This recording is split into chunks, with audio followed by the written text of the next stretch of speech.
আমি ঝড়ের কাছে রেখে গেলাম আমার ঠিকানা। এই গান এবং এই গানের স্রষ্টা, কিংবদন্তি সঙ্গীত পরিচালক ও গীতিকার সলিল চৌধুরীর জন্ম শতবর্ষ উদযাপন। নাচ, গান, কবিতার মধ্য দিয়ে নবপ্রজন্মের কাছে বার্তা দিল ত্রিপুরা সংস্কৃতি সমন্বয় কমিটি বিলুনিয়া শাখা।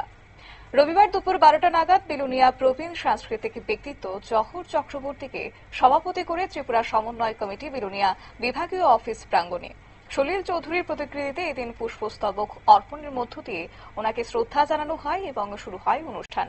শ্রদ্ধার্ঘ অনুষ্ঠানের পর সমন্বয় অফিসের হল ঘরে শুরু হয় মূল অনুষ্ঠান।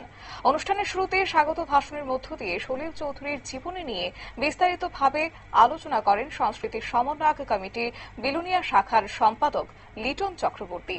সংক্ষিপ্ত আকারে আলোচনা করেন অনুষ্ঠানের সভাপতি জহর চক্রবর্তী। আলোচনা শেষে বিভিন্ন শিল্পীদের দ্বারা পরিবেশিত হয় নাচ, গান, আবৃত্তি।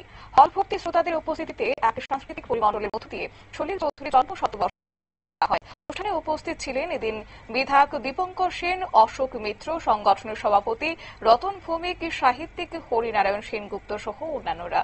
এদিন ওনার সলিল চৌধুরীর জন্ম শতবর্ষ উদযাপনকে ঘিরে ওনার প্রতিকৃতিতে পুষ্পার্ঘ অর্পণ, প্রদীপ প্রজ্বলনের মধ্য দিয়ে ওনাকে এদিন শ্রদ্ধা জানানো হয়। এদিনের সন্ধ্যায় এক প্রকার সাংস্কৃতিক অনুষ্ঠানে বেশ মনোমুগ্ধকর পরিবেশ তৈরি হয়।